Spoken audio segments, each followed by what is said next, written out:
Now, I said I would start with information videos, but I feel like I have some information I need to share. Recently, a subscriber told me I had a certain amount of time to make something for her.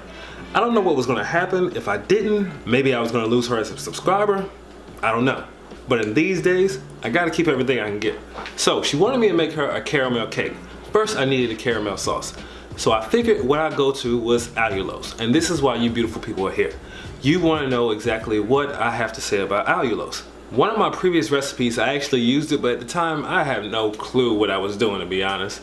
Someone just kept telling me to use Allulose, so I used it. Now I'll stop rambling and get on to the actual reason you're here. So what is Allulose exactly? Now, Allulose in essential is, well, sugar. I want to stop and say first, before you get all these marketers and things like that trying to fill your head up saying Allulose, erythritol, stevia, all these things are natural sugars. Sugar is a natural sugar. It comes from a sugar cane. So allulose is a natural sugar, of course. Allulose can be found in some foods, things like figs and raisins. Without getting too sciencey, I won't get into it. Allulose is a monosaccharide. Now, mono mean one. Sugar is a disaccharide. Di, dual, divide, two. And sugar is made up of glucose and fructose. Allulose actually favors fructose when it comes to a molecular level, which in turn, why it has some characteristics as sugar. So what about allulose actually stands out? Well, it's interesting because allulose is about 70% is sweeter sugar, which is very similar to erythritol actually. And using allulose, I've noticed some of the characteristics that it has that other sweeteners don't have. For instance, allulose does brown. Allulose will get a brownness to it, and it melts faster than, let's say, erythritol or monk fruit. But I don't want you to have them sell you on is that it caramelizes. None of these sweeteners caramelize like sugar. Sugar is on its own. Okay, so erythritol crystallizes. After you melt it down, erythritol will crystallize.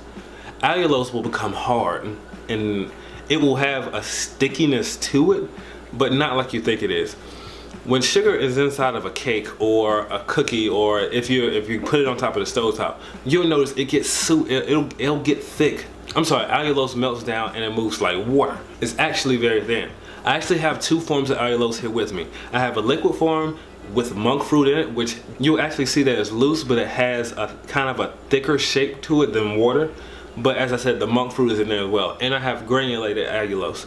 Now, granulated allulose works the same way as it does if you put it inside of a blender, and it'll give you powder.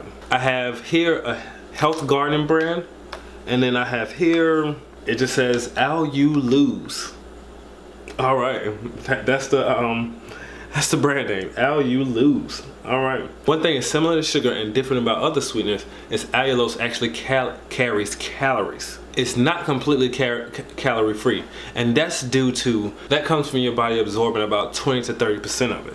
That means it does have calories to it, so you can have like a very small carbohydrate count when you're dealing with allulose.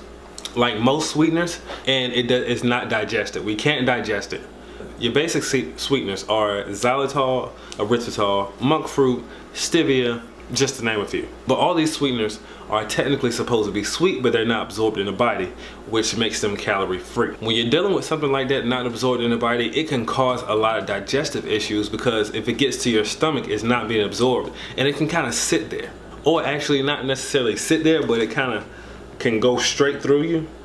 Hence, diarrhea, stomach cramps, bloating, things like that. Which is why I've said in previous videos, if you find a sweetener that works for you, you should definitely stick with it. When it comes to flavor, you'll get used to the taste. That's nothing.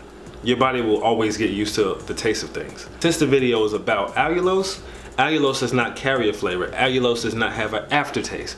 Allulose doesn't have an aftertaste, a minty aftertaste like erythritol. Allulose does not have a bitter aftertaste like stevia, which is why, moving on to my next point, I use it the way I do and how I actually recommend you using allulose. Now, before I get into how you use allulose, allulose is very, very expensive. I paid, I want to say $13.99 for this. I can get about double erythritol for that. So I would definitely highly recommend that if you're going to use your sweeteners, you learn how to use the cheaper ones. Now, if money's no problem, then allulose, I definitely highly recommend that. But I also highly recommend it in small doses. You just consuming a whole bunch of sweeteners at one time, that's how I really wouldn't, nah. I really wouldn't do that. A sweet here and there is cool, but just every day you're just down in a fourth a cup of allulose or a fourth a cup of any sweetener, like, that's a little much, player, that's a little much. Now, how I recommend you use allulose is in your thin things. And what do I mean by thin things? And let me explain that a little more so it can make a little bit more sense. Your thin things, such as coffee, frostings, caramel syrup, sauces. These things have a very thin consistency. There's nothing bulking there. There's nothing else to match the flavor, because in order to create the sweetener has to be the star of the show. Now, when it comes to a cream cheese frosting, it's actually easier to just use something like powdered monk fruit or erythritol, because cream cheese brings its own flavor. But just when you're dealing with something like a buttercream, if it's a vanilla, the vanilla is not strong enough to outweigh the sweetness or the aftertaste that the sweetness will bring. I have my own recipe for a caramel sauce that I will release when I release the cake itself, but it did wonders. When I say it brought a perfect sweetness, just a little hint, a light sweetness, along with no aftertaste whatsoever. Like I said, it performed well. I didn't have any issues within my stomach. As I said, allulose is very expensive. I can't afford to eat allulose or use allulose as much as I bake. And even now, for someone who doesn't bake as much as I do and you eat desserts every once in a while, allulose may be perfect for you.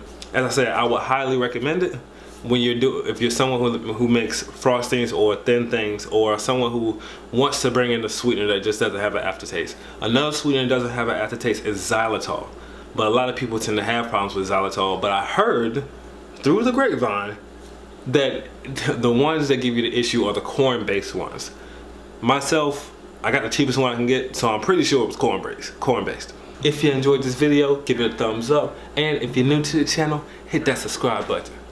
I am Darius, this is Sugarless Crystals, your sugar-free destination of YouTube. I'll see you next time.